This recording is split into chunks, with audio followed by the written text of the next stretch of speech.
इस वीडियो के कमेंट सुनकर मजा ना आए तो कमेंट में गाली देकर चले जाना, अगर मजा आ जाए तो लाइक ठोक के जाना। एक मिनट रुक तो लो यार। क्या क्या बोल रहे थे? जान में जान आई, तुम तो मुझे किसी दिन हार्ट अटैक मरवा दोगी।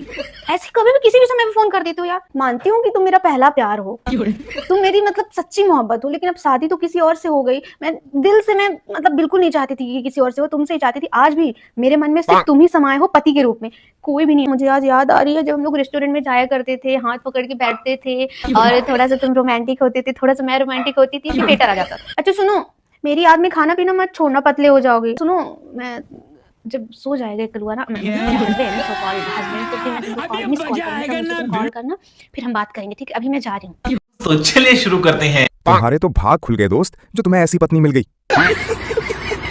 इतना सहन शक्ति कहाँ से लाए हो भैया? समझ रहे हो? बड़े दुख के साथ हंसना पड़ रहा है।